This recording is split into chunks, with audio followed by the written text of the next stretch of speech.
For centuries, billions of people have placed their faith in the idea of a single, all-powerful God, Yahweh, the God of the Bible.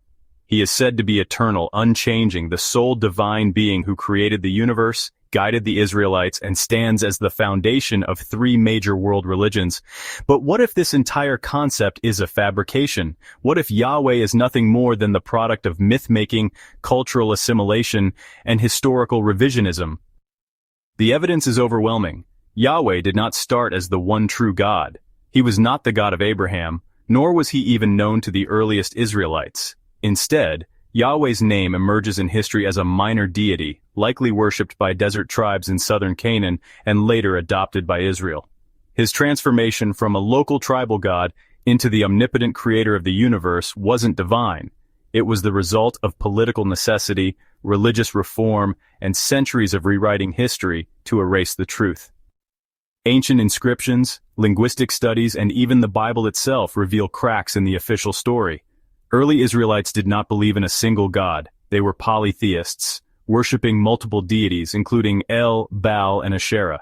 Yahweh was a latecomer, a god whose identity had to be merged, rebranded, and imposed over centuries to serve the political agendas of Israelite rulers and exiled priests. This is not speculation. The historical and archaeological record tells a very different story from what religion has claimed for millennia. The God of the Bible was not always the God of the Bible. But today, we strip away that myth. We expose where Yahweh actually came from, how he was shaped by older gods, and why the biblical version of Yahweh is a later fabrication.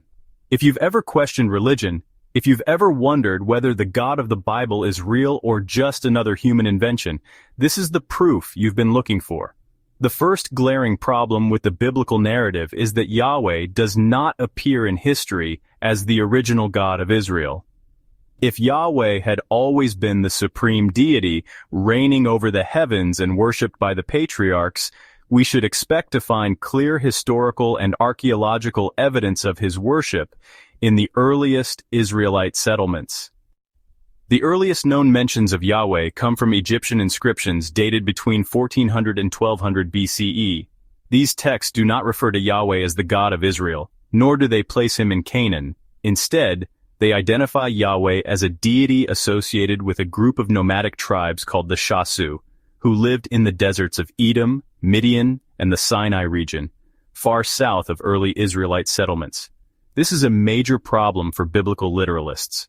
If Yahweh was the God of Abraham, Isaac, and Jacob, and if he was always worshipped by the Israelites, why does his name first appear in connection with foreign, non-Israelite desert tribes? The answer is simple. Yahweh was not originally an Israelite god. He was likely a regional storm or war deity, worshipped by Midianites and Kenites before being incorporated into Israelite religion. This theory is supported by the Midianite-Kenite Hypothesis, which argues that Yahweh's worship was introduced to Israel by outsiders. In the Bible, Moses, who is said to have led the Israelites out of Egypt, spends years living among the Midianites, even marrying the daughter of a Midianite priest named Jethro. This is no coincidence. The Midianites, not the Israelites, were likely the ones who originally worshipped Yahweh. The absence of Yahweh in early Canaanite religion further reinforces this. The Ugaritic texts, which date back to the same time period and document the religious beliefs of the broader Canaanite world, mention gods like El, Baal, and Asherah, but Yahweh is completely missing. If Yahweh had been worshipped in Canaan as the Bible claims, his name should appear in these texts. Instead, we see a polytheistic pantheon centered around El, the actual high god of the region. So what happened? How did a foreign tribal deity from the deserts of Midian become the national god of Israel? The answer lies in religious assimilation and political necessity. Early Israelite tribes did not start out as worshippers of Yahweh. They were Canaanites who initially worshipped El, Baal, and Asherah. At some point, however, Yahweh was brought into their religious framework, likely through contact with Midianite or Kenite groups, and his worship gradually merged with the existing god El. This wasn't just a religious shift, it was a political move. By merging Yahweh with El, Israelite leaders solidified their identity around a single, distinct God, separating themselves from their Canaanite neighbors. Over time, Yahweh's status grew, and his older connections to the Midianites and Kenites were erased from history. Instead, biblical writers crafted a new origin story, placing Yahweh at the very foundation of Israelite belief, even though history tells a very different story. Yahweh's foreign origins are a critical crack in the biblical narrative. They reveal that the God of Israel wasn't even originally worshipped by Israelites. He had to be introduced, adapted, and reshaped. What we think of today as the biblical God wasn't always Israel's God at all. The biblical claim that Yahweh was always the one true God of Israel collapses under the weight of historical evidence. Early Israelites were not monotheists. They were polytheists, worshipping multiple gods just like their Canaanite neighbors. Yahweh's rise to supremacy was not the result of divine revelation, but of political strategy, religious reform, and centuries of rewriting history. Long before Yahweh became the supreme deity of Israel, El was worshipped as the chief god of the Canaanite pantheon. The very name Israel means El persists, or may El rule. If Yahweh had always been the God of Israel, this wouldn't make sense. The nation's very identity was tied to another god. The Bible itself preserves traces of this older religious structure. In Exodus chapter 6 verse 3, Yahweh states, "I appeared to Abraham, to Isaac, and to Jacob as El Shaddai, but by my name Yahweh I did not make myself known to them." This is a stunning admission. It suggests that the patriarchs, supposedly the founders of Israel, did not originally worship Yahweh. Instead, they knew and revered El, the god of the Canaanites. But Yahweh didn't just absorb El. He also took on the attributes of Baal, the powerful storm god of the Canaanites. Baal was one of the most widely worshipped gods in Canaan. He was seen as the god of storms, fertility, and war, often depicted as riding the clouds and wielding thunderbolts. These same descriptions later became associated with Yahweh. Psalm 68 verse 4 says, "Sing to God, sing in praise of his name, extol him who rides on the clouds." This is nearly identical to how Baal was described in older Canaanite texts. The Bible's intense hostility toward Baal worship suggests a deliberate attempt to erase Yahweh's connections to him. Early Israelite religion wasn't centered on one God. It was a complex system of multiple deities, including Yahweh, El, Baal, and Asherah.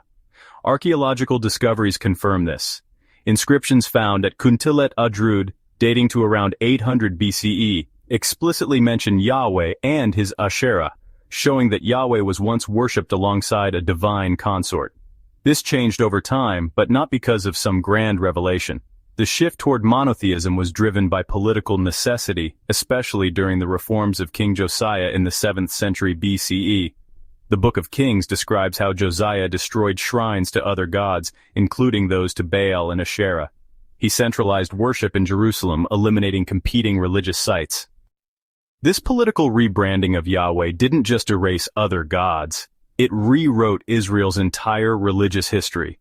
The Bible was not recording what actually happened. It was shaping a new reality, creating the illusion that Yahweh had always been Israel's one true God. But history tells a different story. Yahweh was not always supreme.